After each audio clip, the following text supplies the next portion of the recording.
Namaste and good morning. We'll start the class with the prayers. Please join with me in chanting the prayers. Om Gurur Brahma Gurur Vishnu Gurur Devo Maheshwaraha Guru Sakshat Parabrahma Tasmai Shri Gurave Namaha. Om Sahana Vavatu Sahanau Bhunaktu Saha Viryam Karvavahai Tejasvinavadhitamastu ma vidvishavahai. Om Shanti Shanti Shanti. Now 3 times Mahamrutyunjay mantra. Om Trayambakam Yajamahe Sugandhim Pushtivardhanam Urvarukam Iva Bandhana Mrutyurmukshiyamamrutat. Om Trayambakam Yajamahe Sugandhim Pushtivardhanam Urvarukam Iva Bandhana Mrutyurmukshiyamamrutat. Om Trayambakam Yajamahe Sugandhim Pushtivardhanam Urvarukam Iva Bandhanan Mrutyurmukshiyamamrutat. Om Shanti Shanti Shanti.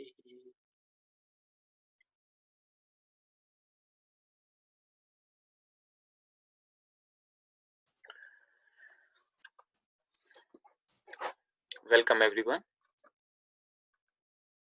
We'll start with the chanting of the forms of Rama. I'll say one line at a time and you repeat after me.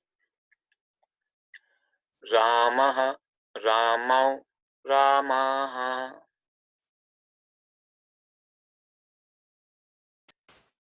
Ramam, Ramau, Raman.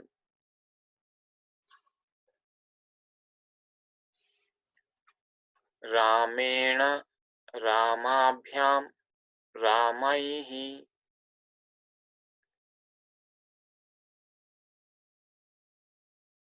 Ramaya, Ramabhyam, Ramebhyah.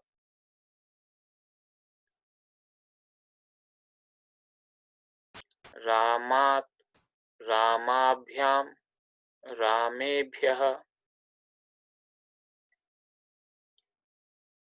Ramasya, Ramayoho, Ramanam.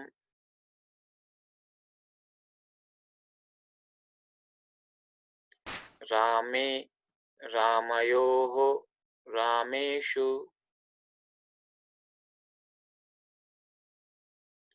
He Rama, He Ramau, He Rama.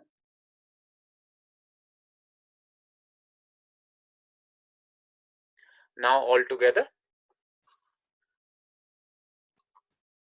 Ramah, Ramau, Ramaha. Ramam, Ramau, Raman. Ramena, Ramabhyam, Ramaihi. Ramaya, Ramabhyam, Ramebhyah. Ramat, Ramabhyam, Ramebhyah. Ramasya, Ramayoho, Ramanam. Rame, Ramayoho, Rameshu.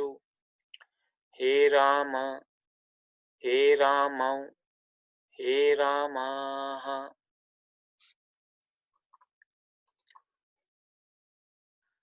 Now we will do the same with Dhatu Rupa, the verb gam. I'll say one line at a time and you repeat after me. गच्छति, गच्छतः, गच्छन्ति, गच्छसि, गच्छथः, गच्छथ, गच्छामि, गच्छावः, गच्छामः।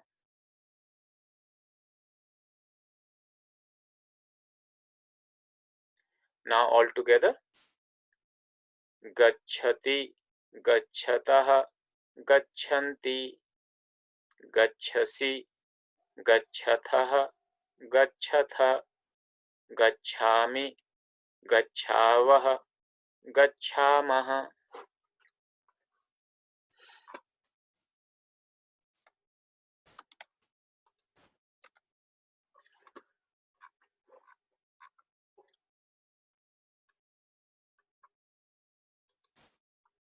So going back to our previous class, we did the dhatu rupa, the verb forms, and we did the verb forms for atmanepadi. So we saw parasmaipadi endings, and these are the names of different types of verb endings. Parasmaipadi, atmanepadi, these are the two different kind of endings. Some verbs take parasmaipadi endings, some verbs take atmanepadi endings, and some verbs take both the endings, and they are called ubhayapadi. Ubhay means both. The verb takes both the endings. We saw these types of endings.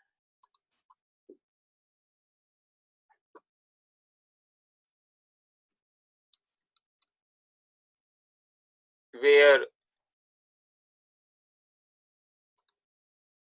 ti, taha, anti, si, thaha, tha, mi, vaha, maha.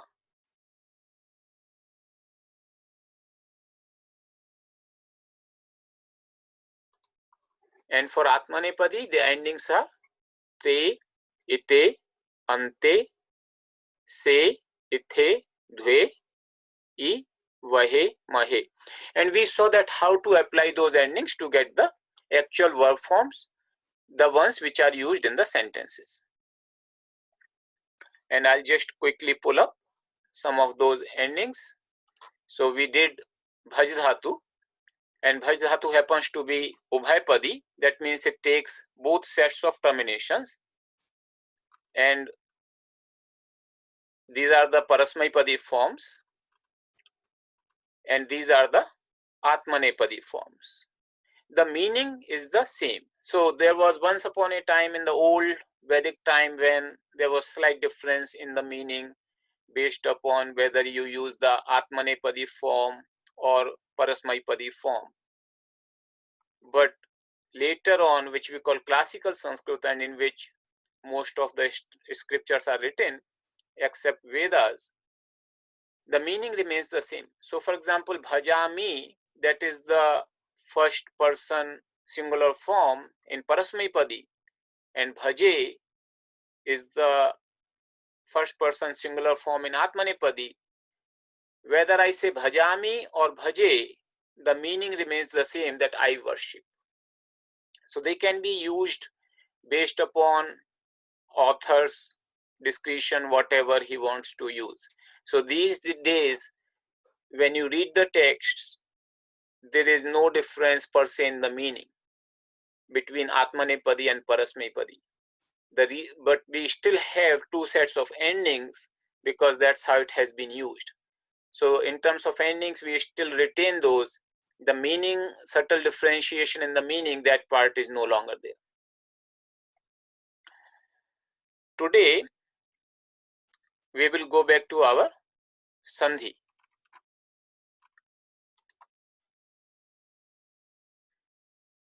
So we did, there are three categories of sandhi, as I told you earlier: swara sandhi, visarga sandhi, and vyanjana sandhi. Vyanjana sandhi is consonant, swara sandhi is vowel, and visarga sandhi is when there is a visarga involved.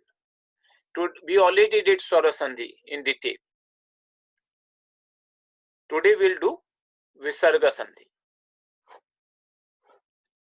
And Visarga Sandhi happens when there is Visarga at the end of the first word. Visarga can never be at the start of the word. So you will not have an instance where second word would have Visarga in the starting. That is not possible. So Visarga can only occur at the end of the word, at the end of the first word in case of Sandhi. Sometimes it can come in the middle of the word, but rare. Generally it appears at the end of the word. So in this case, and then next letter, that is the first letter of the second word, that could be either a consonant or vowel. It will be called Visarga Sandhi. So those would be all the cases of Visarga Sandhi where Visarga is in the first place and next letter could be vowel or consonant. Now you would think that it would be easier now because in vowel we had to consider both combinations. First is this, second is this. Here first is always constant, Visarga, and second is variable. So I only need to know the rules of what are related to the second letter. That is true only partially, and the reason is this. Visarga can only occur at the in the case of Sandhi, it will only occur at the end of the word. That is true, but we do take into consideration. So for example, if I have a word Ramaha,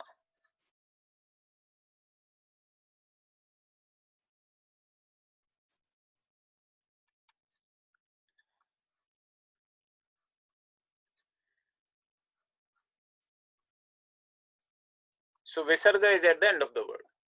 But it also not only it will be at the end of the word, but it will always follow a vowel. Visarga will never follow a consonant. So that is another property of Visarga. Visarga, in this case, it is Akara. Visarga is following Akara. So Visarga will always follow a vowel, never a consonant. So in Visarga Sandhi, we do take into consideration the vowel before Visarga. So there are some cases where it's not just Visarga follows what matter, so it can follow anything. It can follow either a vowel or a consonant.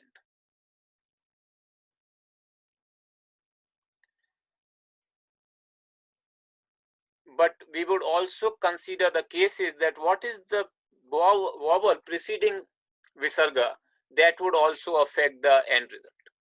Okay, so we will see those cases.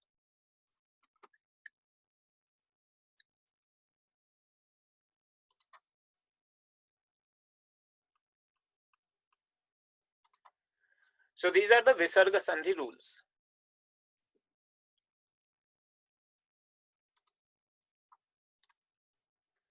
So we'll go one by one. It says the final Visarga remains unchanged before these letters. So before you do the Sandhi rules, as I told you, you need to be extremely familiar with the alphabet. If you are not familiar with the alphabet properly, then it will always be a problem in applying the Sandhi rules. And what I mean by saying the alphabet, you need to be comfortable.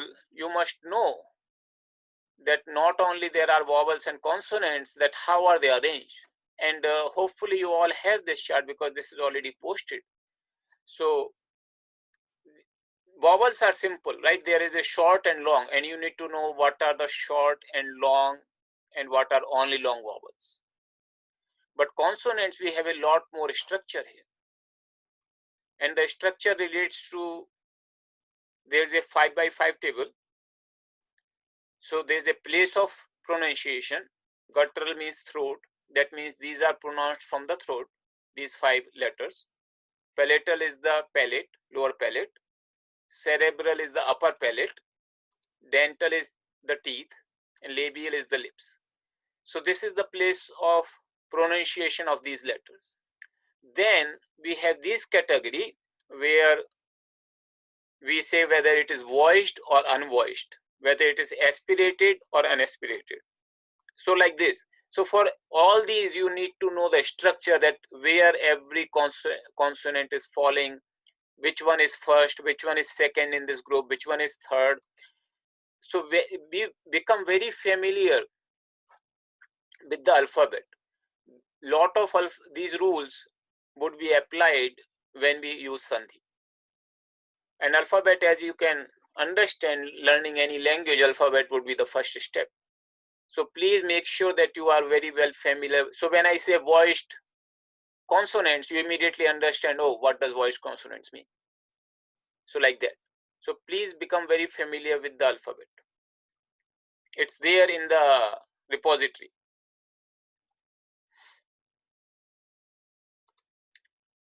So here it says if final visarga remains unchanged before these letters, kakara, khakara, pakara, fakara, shakara, shakara, sakara. I have done what I have done today just for the sake of simplicity. I have created this alphabet here with a little bit color coding for you to help with the visarga sandhi. So in visarga sandhi, what matters is that what are the voiced consonants and what are the unvoiced consonants. So the difference between that the vocal cords vibrate when you pronounce the voiced consonants. They don't vibrate as much or very little when you pronounce the unvoiced consonants. So that's the reason of division of these. The ones in yellow, they are voiced consonants, and the ones in light blue, they are unvoiced consonants. So yellow is voiced, blue is unvoiced, minus voice. You see minus voice here. And these are sibilants, they are also unvoiced consonants. On the other hand, semi-vowels and hakara, they are voiced consonants. So just I have put together here so that you can clearly see at a glance, but you should know all the structure of alphabet.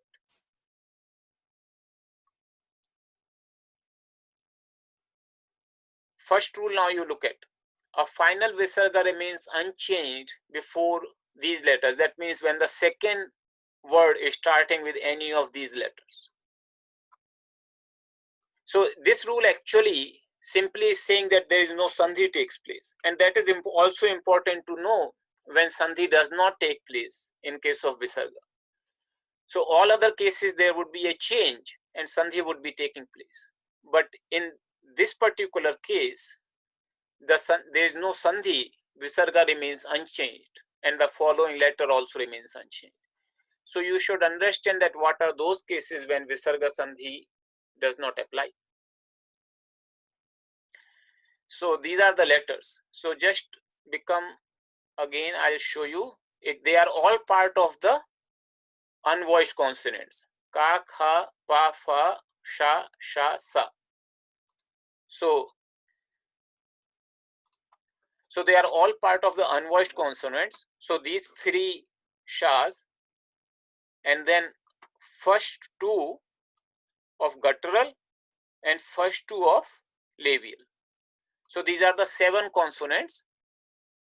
If they are the first letter of the second word, there would be no sandhi taking place. That means visarga would remain unchanged.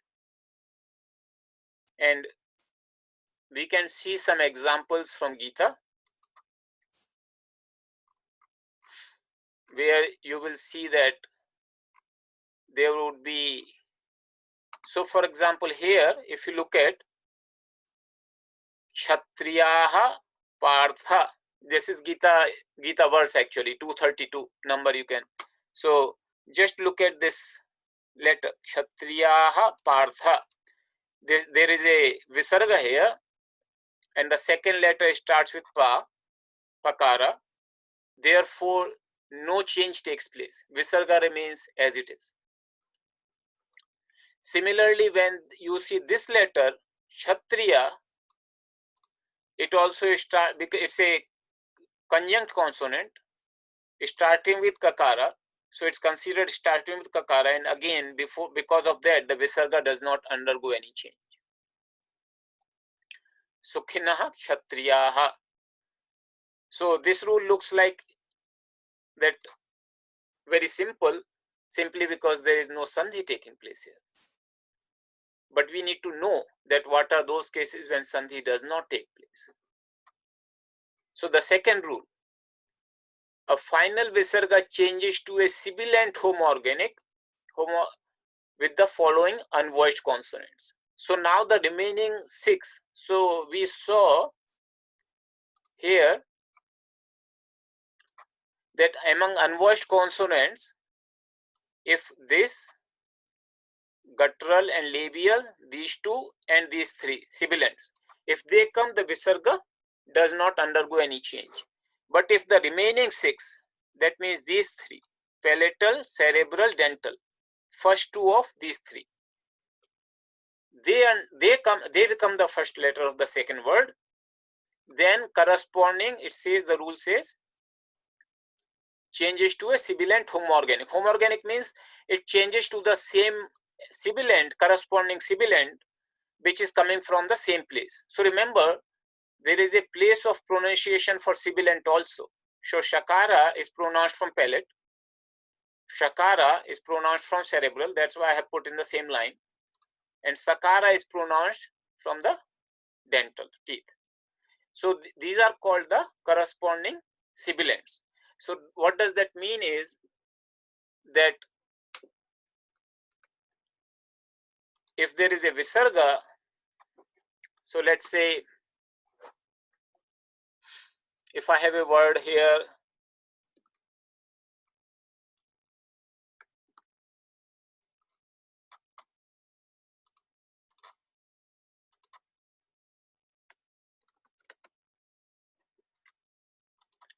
which says Ramaha cha. So Ramaha cha would become Ramascha. So we'll see how does that work.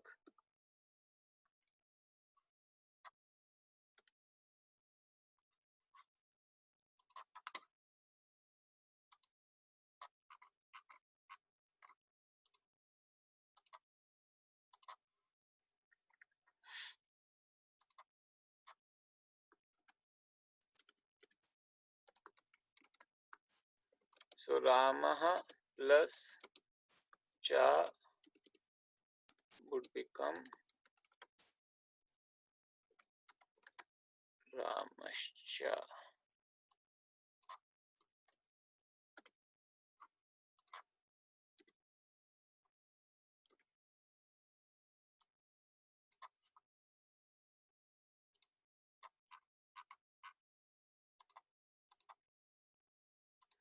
So that's how it would become Ramaha cha. So this visarga followed by chakara would change to, so here the visarga changes, everything else remains the same. So this H dot, which is the sign of visarga, would becomes shakara, this symbol. So similarly, if it is takara or thakara, it will change to sakara. And we'll see some examples from Gita. So that's what this rule says. A final visarga changes to a sibilant homoorganic with the following unvoiced consonants. And when you see these numbers, which I have put in the bracket here, this says the number refers to the verse numbers in Bhagavad Gita indicating corresponding examples. So you can actually look in Bhagavad Gita and see these examples with the actual verses, how it is being applied. So that's why these numbers will help you. And we'll put this thing chart as part of our presentation. So I'll update the presentation file in our repository, and you should be able to see the new chart.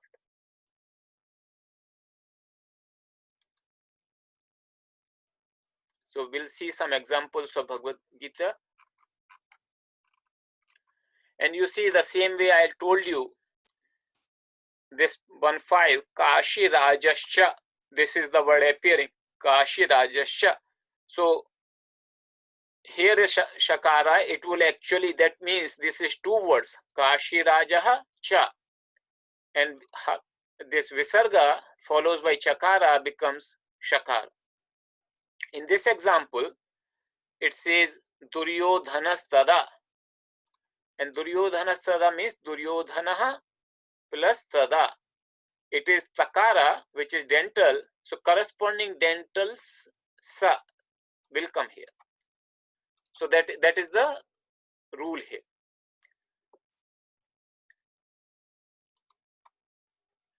Then the third rule here is, which is rather very simple rule, a Visarga when preceded by A, that is long A, Akara, and followed by a voiced consonant or vowel is dropped. So that's a simple rule.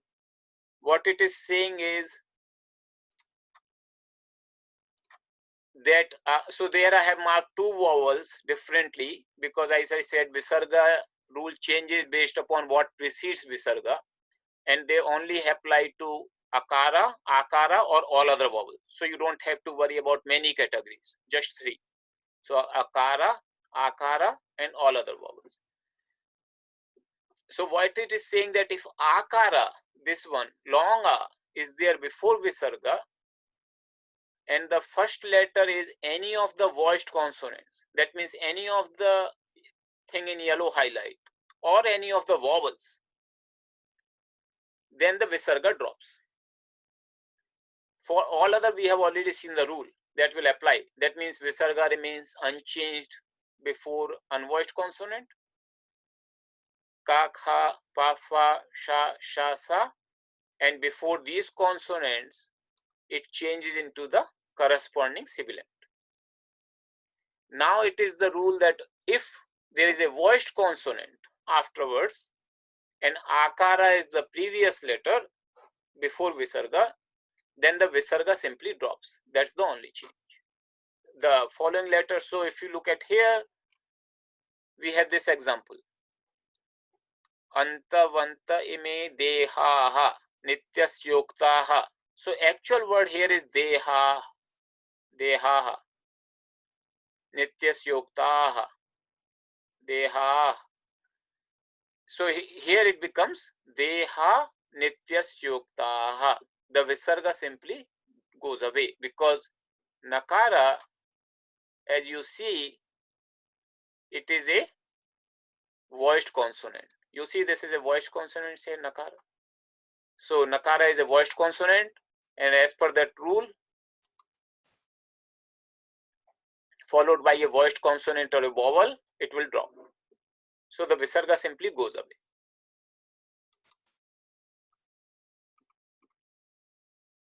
Then we see the next rule. So we see, now when Visarga is preceded by Akara and followed, so there are three sub rules when it is followed by Akara. So one is when it's preceded by Akara and followed by. So Visarga is preceded by Akara, the preceding vowel is Akara, and followed by Akara also. Then Aha, which is the last syllable of the previous word, you see the Visarga here followed by Akara. That will change to O, and Akara is elided, the Avagra, it will become Avagra. So let's see here. This example from Gita. Naraha aparani. Here Visarga preceded by Akara, short A, and also followed by short Akara. So what would happen, this whole syllable, Akara followed by Visarga, will change to Okara. And this Akara, the following Akara, would change to this apostrophe is called Avagra. And as it is not pronounced, you would be pronouncing this word as Naroparani. Naraha plus Aparani, Naroparani. So this is the case when we have the visarga preceded by akara and followed also by akara. Now the second case, when it is preceded by akara and followed by any vowel except akara, then the visarga is dropped. So preceded by akara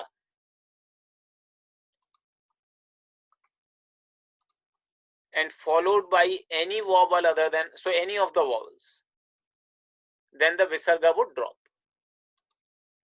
So like here, yaha enam veda vinashinam nityam ya enam ajam avyayam. Here the sandhi is yaha enam. So visarga is preceded by akara and followed by a vowel other than akara, ekara. So in this case, the simple sandhi would mean visarga would drop, and the two words will be written separately. There would be no further sandhi. Like if you remember, if we were to remember the rules of the vowel sandhi, we would say akara followed by ekara would becomes aikara, but that will not take place here. So this will be a indication for you to see that there is already maybe a visarga sandhi, because the vowel sandhi is not happening. So maybe already a visarga sandhi has taken place. So that would be an indication here. So ya plus enam, yaha plus enam, these are the actual words.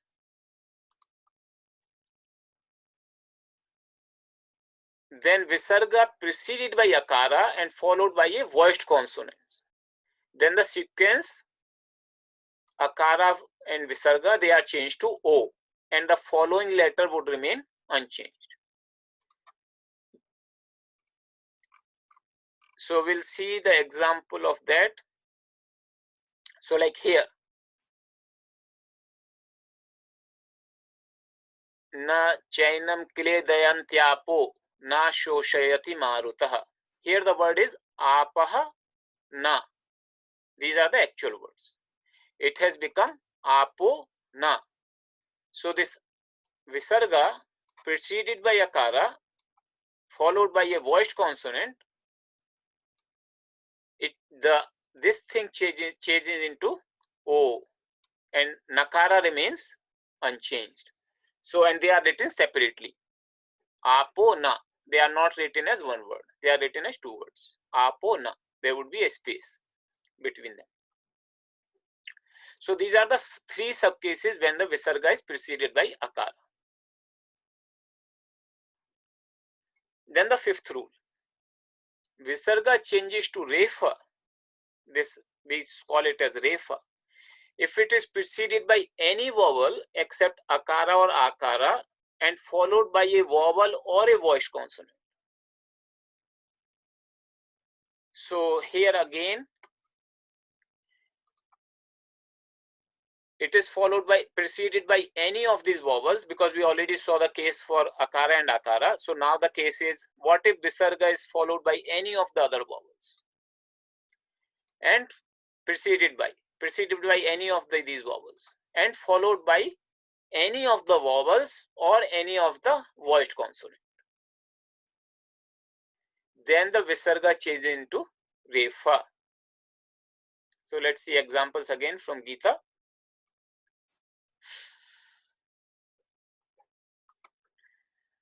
So this example is a nice example actually. So the word is here is sthir buddhir asammudho brahmavid brahmane sthitah. So this is actually three different words: sthira buddhi plus asammudha plus brahmavid. So sthira buddhi, you see e. So before visarga there is a ikara, that is that is a vowel other than akara or akara, and it follows a vowel, any vowel or voiced consonant. If it follows, then this becomes refa. So you see here, only the visarga becomes refa. Ikara remains the same. So ikara remains the same. Visarga remains refa, and akara remains also akara. And because the way this becomes a conjoint character, it becomes one word. It is written as one word. Sthir buddhir asamudho. And why it becomes asamudho? This we already saw. Here the visarga is preceded by akara and followed by a voiced consonant. So it becomes O. The whole thing becomes O. As per the rule 4.3. A voiced consonant, the sequence aha changed to okara. So these are the rules. Then the sixth rule is there are two special words, saha and eshaha. Saha means he, He in English, he, and esha means this. These are the two pronouns, saha and eshaha. They drop visargas before all the letters. So no matter all the rules we studied earlier, they would be the exception to those rules. So they will drop the visarga before all the letters except akara, short a only. So only when it is short a, they will retain the visarga. Otherwise, they will drop the visarga. So for example, here, sa purushaha. Here in Gita, this verse 221. Katham sa purushaha partha. So here actually the word is saha purushaha. Saha means he, but also means that. So that man, when it is used as an adjective, then it becomes more like that. So saha purushaha, that man, it becomes sa purushaha. So this is a special word, saha, followed by any letter other than akara, the visarga will drop. So this is an exception to the. Similarly, if it were eshaha purushaha, the same thing would have happened. So normally the rule is that before pakara, the visarga remains unchanged.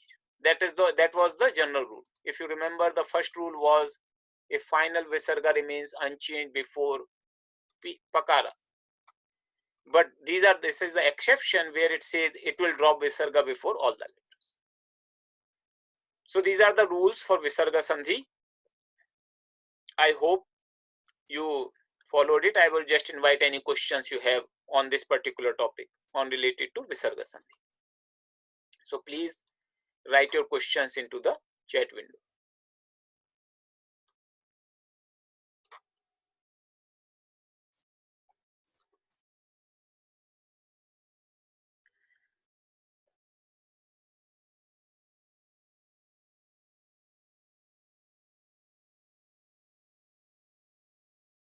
So there is a question, what is the difference between voiced and unvoiced? So this is the category of consonants. I told you the difference is that vocal cords vibrate in case when you pronounce a voiced consonant, and they don't vibrate or vibrate very little when you pronounce an unvoiced consonant. And we have very well categorized that which consonants are voiced and which are unvoiced.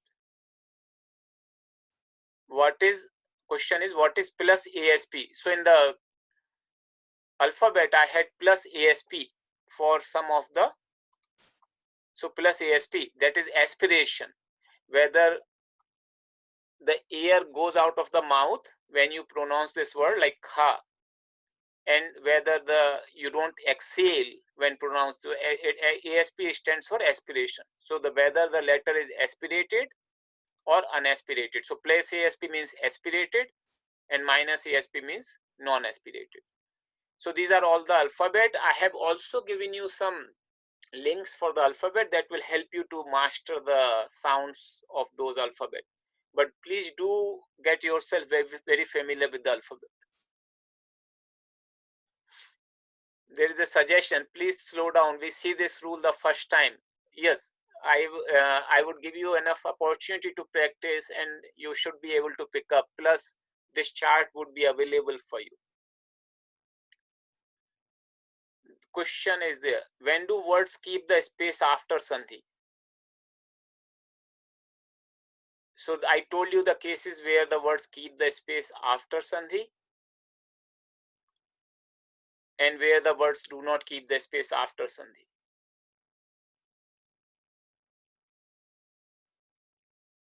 So in case of Visarga Sandhi, for example, if you remember, if you see here, when Visarga remains unchanged, of course there will remain space, like Kshatriyaha Partha, there would be no together, because actually what is happening here, we are saying that this is a exception to the rule of Visarga Sandhi. No change is taking place. The words remain as they are. In other cases, where the Visarga is changing to Shakara, Kashi Rajascha, then it will become one word. Duryodhanastada, it will become one word. When the Visarga is simply dropped, then the words do not combine, they remain a separate word. Here then, aha becomes O, and the second vowel is also changing. So normally you will see when the second letter is also undergoing a change, then it becomes one word. If the second letter is not undergoing a change, and also like how do you write? So in this case, even though the second letter is not undergoing change, just because it becomes a letter sa, it is written as one word. So this is more like how the Sanskrit is written actually, rather than a rule. So this is how the Sanskrit is written, that it becomes Duryodhanastada, and it is written as one word.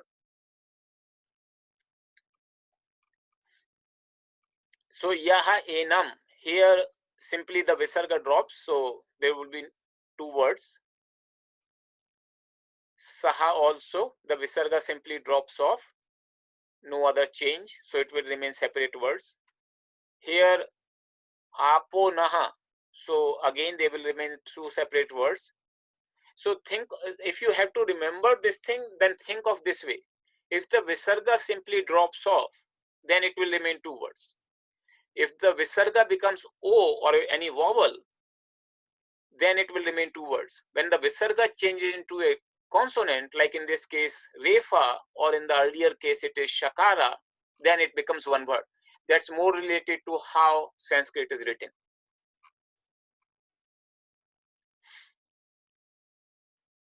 Okay, let me see the questions, more questions.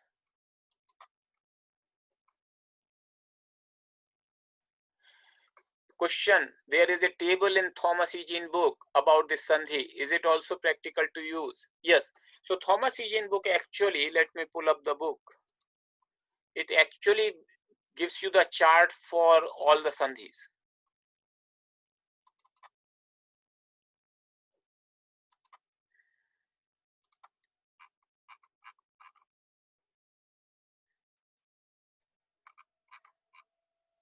So let me find the page for you. I'm just looking at my physical book because it's easier to find the page number there.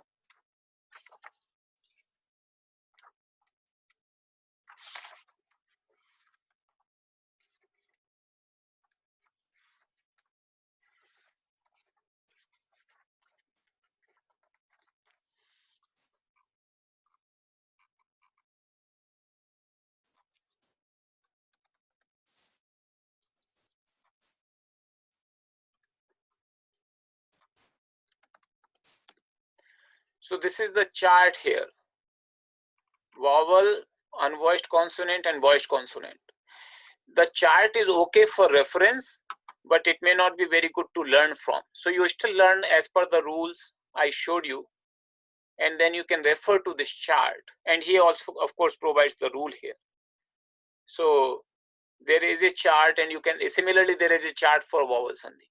So, and also consonant sandhi. So you can definitely refer to these charts, and they are also in the appendix towards the back of the book, where he has provided these charts. So yes, please do refer to these charts, but get familiar with the rules in a more logical manner, the way I explained to you. because if you want to apply, then you will not be able to learn. Just like dictionary is more for reference, not for necessarily memorizing to increase your vocabulary. Same way the charts are more for reference rather than to understand or memorize the Sandhi rules. Question: when does apostrophe takes place? So apostrophe takes place, apostrophe is avagraha, and since we are learning a language, right? So do not get afraid of the Sanskrit terms, because ultimately your purpose is to learn the language. You would be learning hundreds and thousands of words of Sanskrit. So do not get afraid of using the Sanskrit terms actually, like avagraha for apostrophe. So try to get more used to that way. It will become, I know in the starting it can be a little bit intimidating when you use so many foreign sounding words, but because we are trying to learn the language itself here, there would be many words. So avagraha sign comes when the visarga is preceded by akara and also followed by akara. Then the visarga comes. So for example,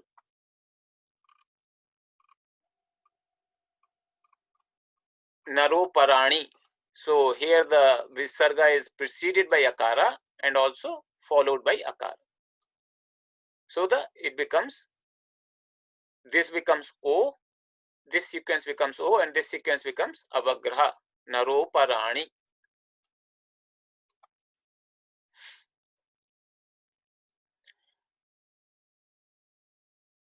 There is a suggestion, you seem to be going way too fast today. I'm not sure about that because I have taken all the examples and I'll post the chart. Again, I can explain to you by way of examples and the rules, and it's for you to practice, and we would be posting all the material on the repository. Question: so we use rule 4.3 to make Om Namaha Bhagavate to Om Namo Bhagavate. Very good. That is what we do. So we have the word Om Namaha Bhagavate 4.3, where it says preceded by akara and followed by a voiced consonant. So when we chant the mantra Om Namo Bhagavate, actually the mantra is Om Namaha Bhagavate, and Namaha becomes Namo because of this rule. That's correct.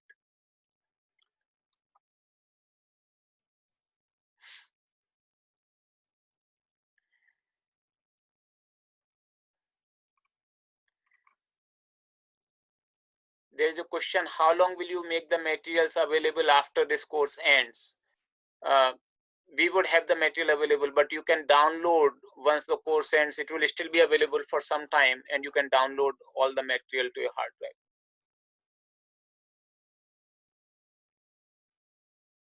So there is a question, can you please give examples from simple words, because Gita words are more long and advanced since this is beginner's class. The thing about Sandhi is that it does not matter how long the word is, and that's one reason I was giving you Gita examples. It only matters what the pattern is. So for example, here if you look at this word Naraha Aparani, all I am concerned about this pattern. Whether there is another 10 letters here or another 10 letters here, it doesn't matter. Only being concerned about that visarga preceded by akara and followed by akara. So this thing you have to keep in mind, otherwise the long words can intimidate you. But Sandhi actually does not depend upon what all precedes or follows. It only depends upon the pattern of joining at the time of joining. What page is the chart in Eugene's book? That is 111. Page number 111. Another comment, you are in a good pace, Swamiji. So I understand some people might find it fine. Some people might find it fast. The thing is that even if you're finding it fast, you would have enough opportunity to practice through examples and learn the concept. And as I said, all the material would be available.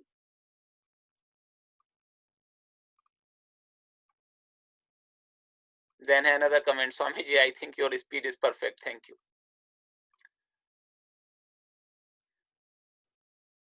Then another comment, you are not going fast. It seems that way because the subject you are covering is a bit more complicated.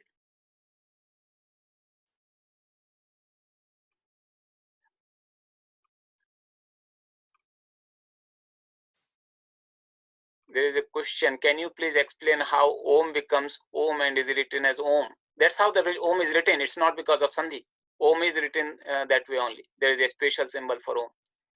Swamiji, what about Shivoham? Which rules apply? You should be able to see Shivoham, Shivaha, Aham. We'll see more examples, but you should be able to see that it is this rule.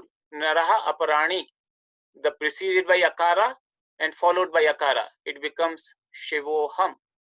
So for example, here, if I have to say,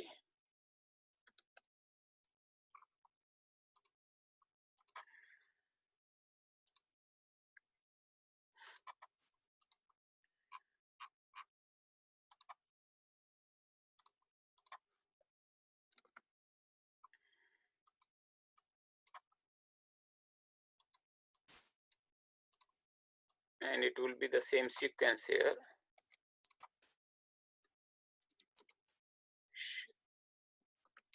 Shivaha Aham. So it becomes Shivoham. Same, this rule applies actually. Shivoham. It becomes Shivoham.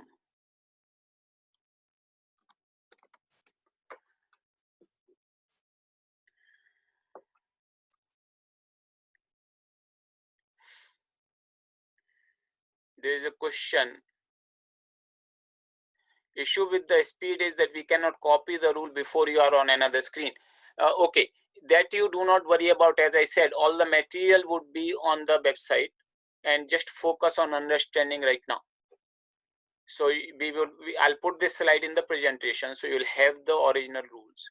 Do not worry if you are not able to copy it along with the class. My purpose is that you focus on the class, not necessarily copying what you are seeing on the screen. There is a question. Later, please let us know when to donate for the class. How should we do it? Refer on the check. That would be fine. You can just mention on the check for Sanskrit class. That would be fine. The email was already sent out regarding donation information. So in the original email, you should have the link for donation. There is a comment. Not everyone who finds the homework too much is voicing the concern, and people are becoming discouraged in these times. People are finding things overwhelming.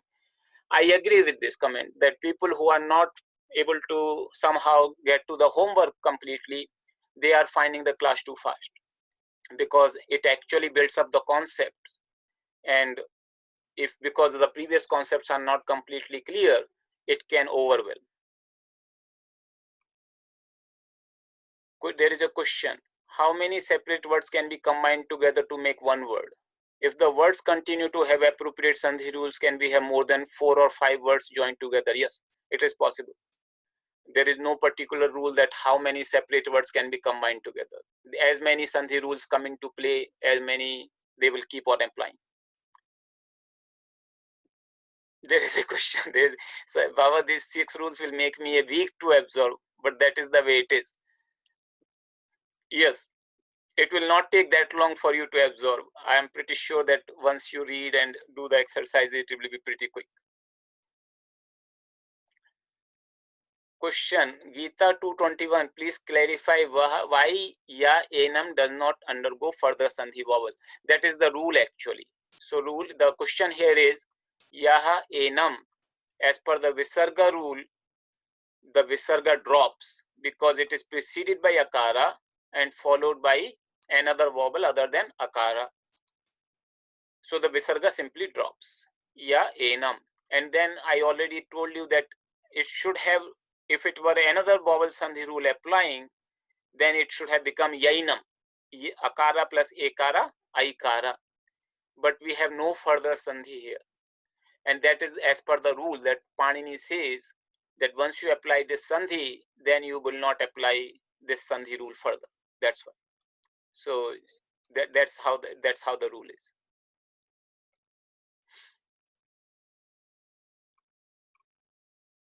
There is a question for the mantra Om Namaha Bhagavate Vasudevaya. but you have not written the question. Bhushan Baba, you please write the question. Which is the correct pronunciation of the mantra? Is it Om Namo Bhagavate or Om Namah Bhagavate? Okay, so the pronunciation would be Om Namo Bhagavate. When we pronounce, we will make the sandhi. Om Namo Bhagavate Vasudevaya.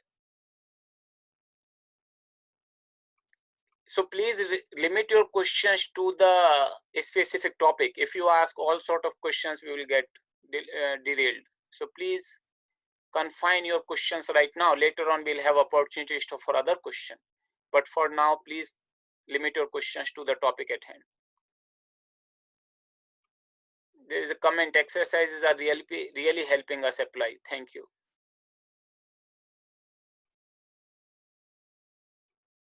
How to pronounce this Memrutam? Just how we will pronounce Shivoham, Memrutam.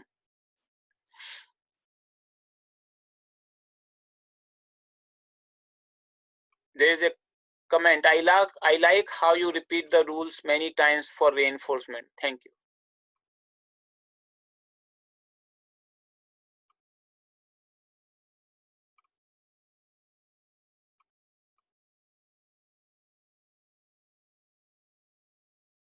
There is a question, do we have to memorize all these rules, or is it fine to have a general idea in order to help understand the meaning of the words in the text?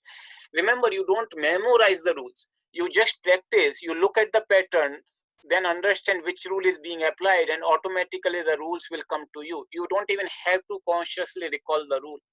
Just like in English grammar, when you start in the beginning, you have to be conscious about the rule and then see the application of rule. With practice, actually, you kind of forget the rule per se, but you remember the application and you are able to understand the words. So that's the same here. I'm preparing all these rules because I have to teach this class. Otherwise, I don't consciously remember all these rules. But looking at the words in Gita, I immediately know that that's how the split would be. So for me, it's not that consciously I have to apply that this rule and that's how the split would be. Even if I don't remember the rule consciously, it just occurs to me that that's how it should be split. That's how the word is. So that's how it will happen. You don't have to memorize the rules, but it will come into your practical application. More and more you get exposed to the text.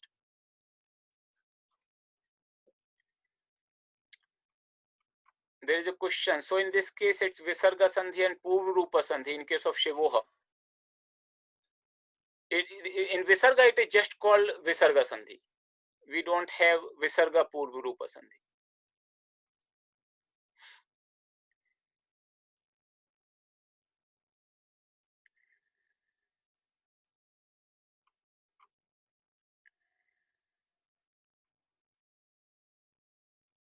I'm just looking at other questions.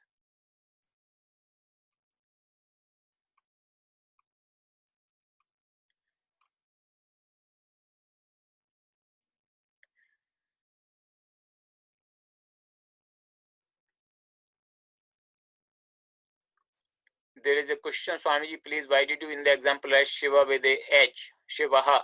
That's how the word is, like Ramaha, Shivaha. That's how the Sanskrit word is, Shivaha, like Ramaha.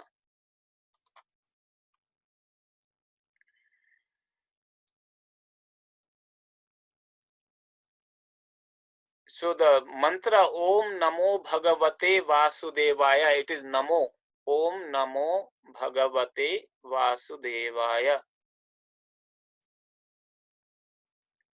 There is a question, why is there no Sandhi? 221. Sapurushaha Partha. I already explained that when it is following Pakara, there will be no Sandhi. Kshatriyaha Partha. Because the letter it is following Pakara, there would be no Sandhi. Namostu, is it also Visarga Sandhi? Yes, it is also Visarga Sandhi. Namaha Astu, Namostu. So can you please, the question is, can you please give us more exercise on this Sandhi, as this itself has so many rules? Yes. So we'll have now the time for class exercise. And the way I have put together, because I understand you don't remember all the rules right now, and you don't have a copy probably with you. So I have put the Visarga Sandhi rules here. and this is the exercise. So you will be doing the split words. There are only 7. First one I have solved for you. So you will be doing 6. You will combine the word and put the type of sandhi. So just put the number so that you know that which rule are you applying here. Okay. So with this, we will take this break. Right now it is 10 o'clock sharp. I hope, because it's only 6 words, you should be able to do it in about 10 minutes. So we will meet at 10:10. And please, this is the exercise number 23 class. So please send your results on the email. And if there are any questions, we will deal with those questions. And today I'll also intend to take some questions from the ones which are in the email. So we will gather again at 10:10. Just these, you do these 6 words. Okay. I'll mute myself in the meantime. Welcome everyone. So we will solve these examples right now. I hope some of you at least got to do them correctly. And even if you did not do correctly, as long as you attempted, that's good. You see that when we do this example, does not sound, it's just that the rules are these. I cannot make easier them. I mean, you have to understand and then see the application of them. That's all. It says that the final visarga remains unchanged before this letter, shakara. And here you see, this is the letter, shakara. So final visarga remains unchanged. That means there would be no sandhi. So this will remain as it is. There will be no difference actually here. So the words will remain kirtihi shri, like this, kirtihi shri. And this is the rule number 1. Second rule, you see it is takara. So look at the previous vowel and the following character. That's all you have to look. Even though the words could be too long, it doesn't matter. All you have to see what is the previous letter and what is the next letter other than visarga. So here the next letter is ta, takara. And you see here, final visarga changes to sibilant homorganic with the following unvoiced consonants. So takara, it changes to sakara. Simple. Here we are seeing this rule, takara changes to sakara. It's an unvoiced consonant, takara. So because you are not probably familiar with the alphabet, I mean, which I was hoping that you would be, considering that we have done the alphabet long time ago.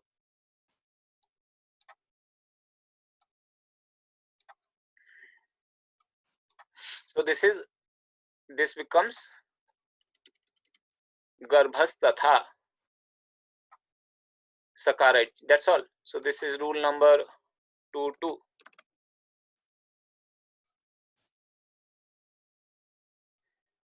Mani gana evaha. So now look at here. The previous vowel is akara and following is ikara. And here is the rule is third one. A visarga when preceded by akara and followed by a voiced consonant or vowel. So this is vowel. Ikara is a vowel. It is dropped. So visarga is dropped. That's all. So mani gana eva. Here the visarga is dropped. Mani gana eva. It would become like this. And here the rule would be 3. Yaha antaha. So look at here. Visarga preceded by akara and followed by also akara. And now look at here. When a visarga is preceded by akara, so it will be rule number 4. And also followed by akara. So we will apply the 4-1. This combination is changed to okara. So this will change to okara here. So yo, and then succeeding akara will be avagraha. So it will become avagraha, and then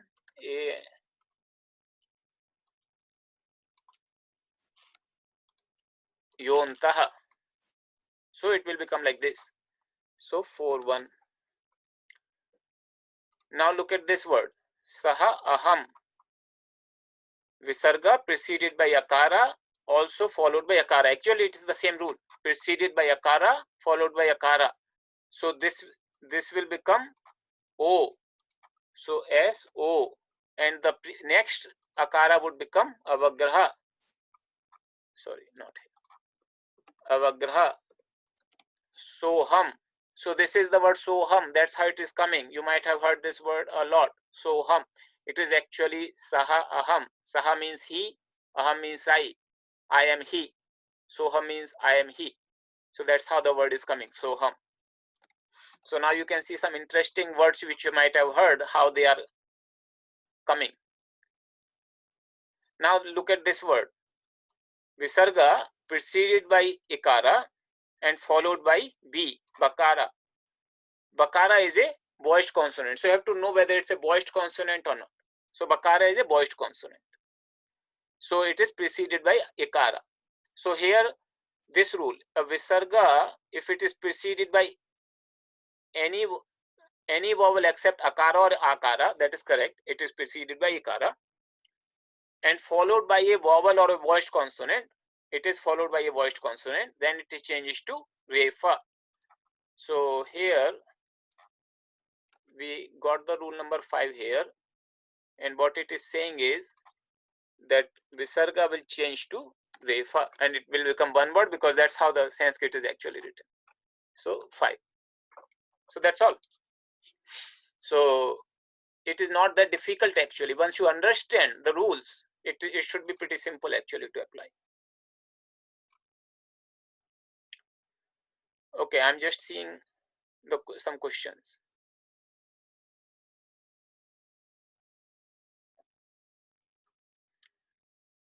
So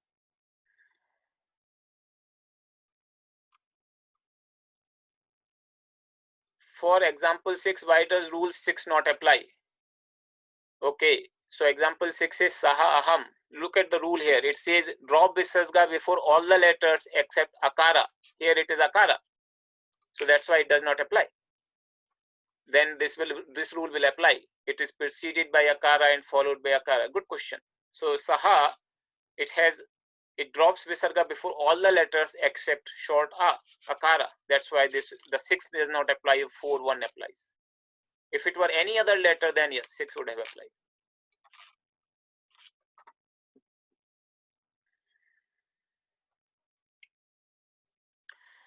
The question: in alphabets, letters in the rule 2-3 appear before letters in 2-2. Any reason they do not appear in the same order in the rules? No particular order or reason actually. We can change it if so. What he is saying that these letters ta, takara and thakara, they appear in alphabet earlier than these letters.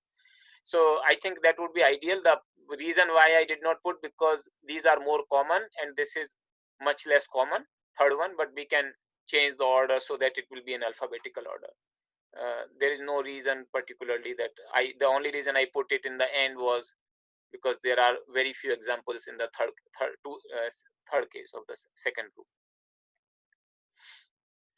Does rule 2.2 always become one word? Yes. So whenever rule 2 applies, it becomes one word. And any of the categories. Whenever rule 2 applies, it will become one word. There is a comment. Thanks, Swamiji. Now I'm able to understand a bit. I'm sure that you would be able to understand once you start seeing the rules and apply them. You would be able to understand.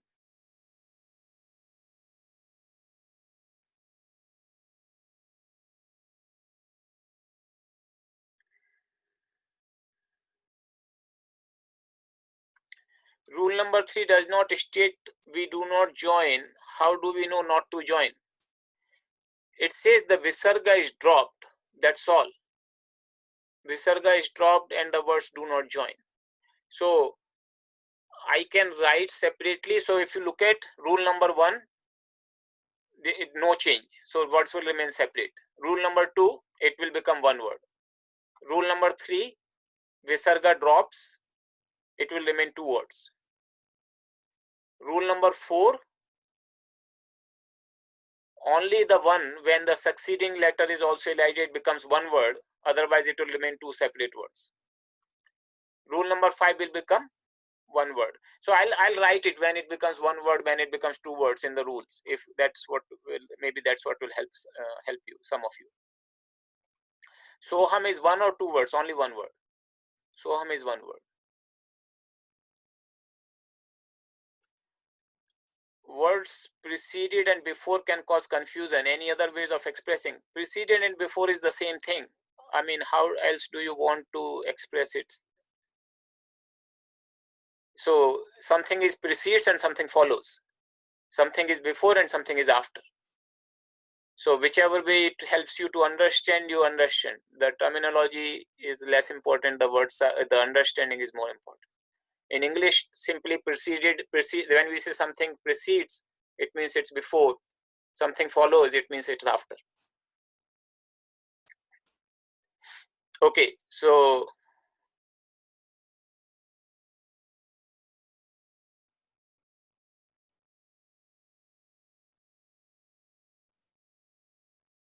there is a question, why Soham rule number 4.1, not rule number 6? I already explained. Soham, why it is rule number 4 and not rule number 6? Because rule number 6 says except the letter akara, and here it is akara. That's why the rule number 6 will not apply. Okay, so I hope with these examples and with these rules you should be able to follow. And of course there is a whole weekend. You can actually be, I'll also have a home exercise. So let me just quickly tell you what are the home exercises.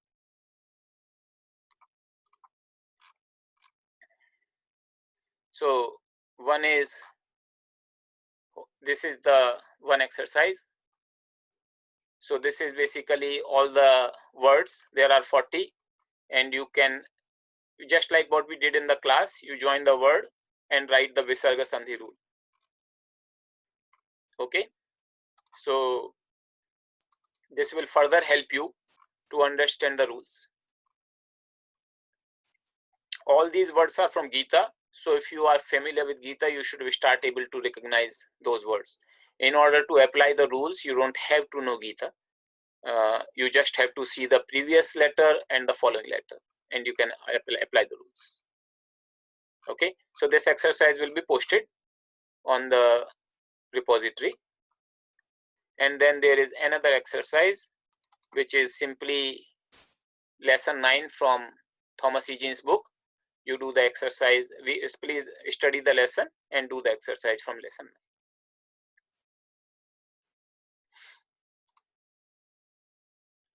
Yes, we'll give the answers later of the solutions. We'll put the solutions also of the exercise later on. Now I want to actually take some of the class questions. We don't have a lot of time, but 5-7 minutes, whatever we have. We had a lot of questions in this class.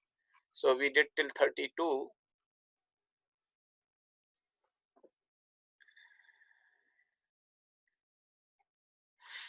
Last time. So there is a suggestion here. I'm copying the verb conjugation chart for gum, and I'm trying to, so I'm reading the question number 33, and I'm trying to figure out how the vowels are connected to consonants, and remember this website and that I have used in the past. Here is the link for your reference in case you find it useful. I found it very useful myself.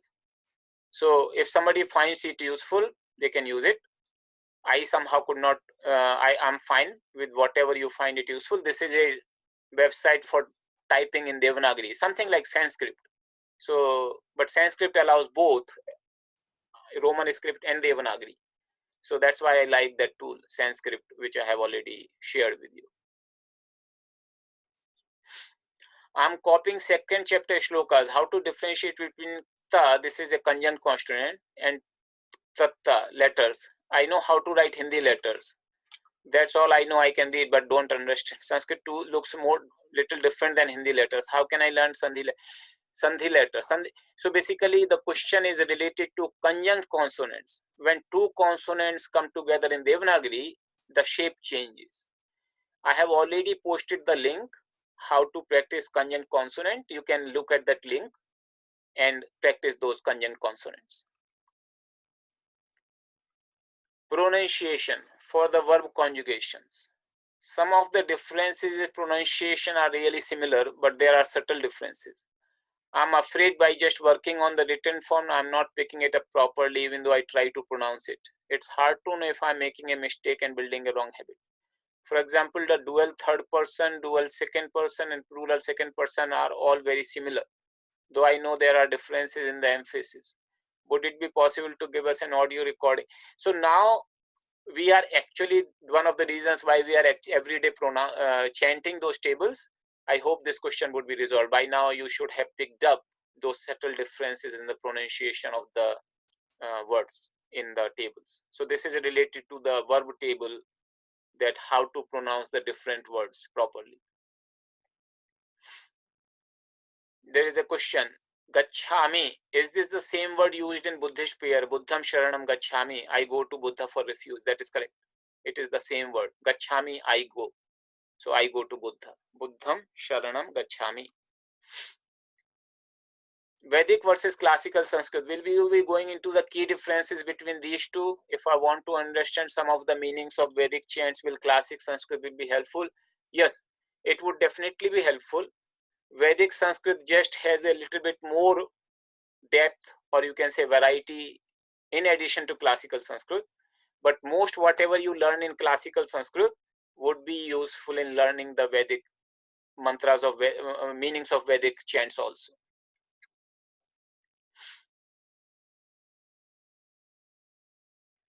May I kindly request that next time we chant the mantra, you please break it down phonetically so that we may learn how to pronounce correctly and dissect the word joining. I hope that chanting we are doing every morning, every time in the starting of the class, that should help. Vocative case is not considered a separate case, eighth case. Why? It is just a particular rule. Panini said that it's a variation of the first case. That's why we do not say it as a separate eighth case. But for your understanding, if you want to understand as eighth case, that's fine. In the teacher-student mantra, both the first and second lines end with the same fragment Vahai.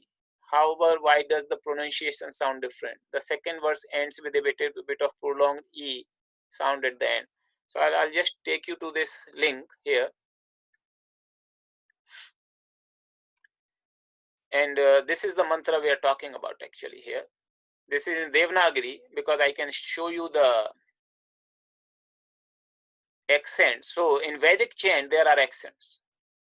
And you see there is a certain accent here with Vishavahai, these two vertical lines. And because of that, there is a little bit difference in the sound. It elongates here. In Karva Vahai, there is no such accent. That's why. So in Vedic chants, there are accents, but not in classical Sanskrit, but we are studying.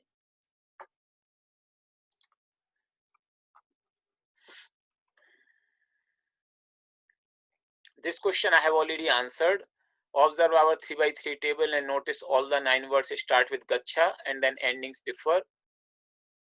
The endings are these.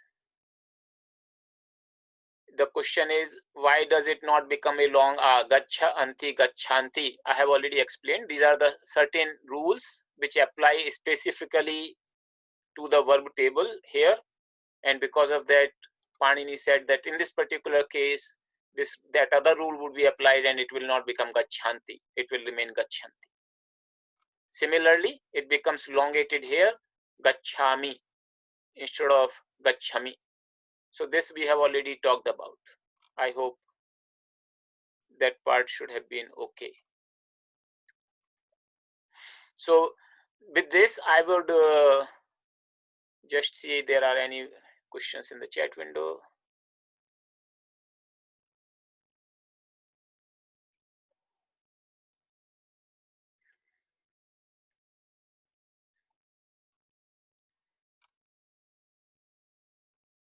Okay, so just in case, we have already sent the links for repository, but it seems that there is a little bit of a question. I'll just show you everybody that I'll just. So this is the link,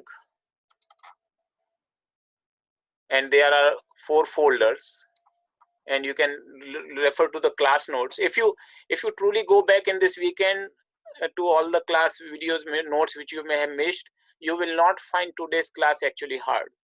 You will find it fairly okay. It is just that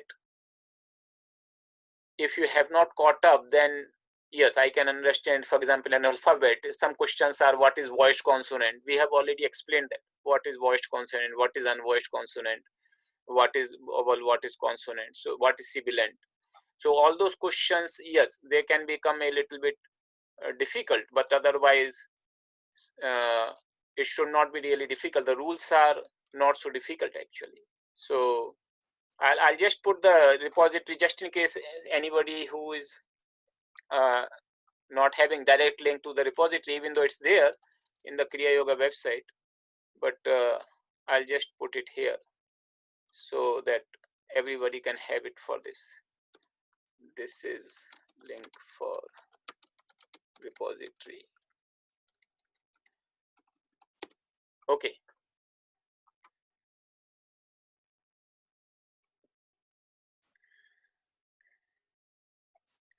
So with this, there is another comment here. Will there be a follow-up to this course more advanced? Maybe. We haven't planned anything yet. There is a comment here. I would like to speak in favor of homework again. If we didn't apply these rules to our homework, it would become difficult to keep up. Although it seems like a lot of homework, it really doesn't take too long to finish.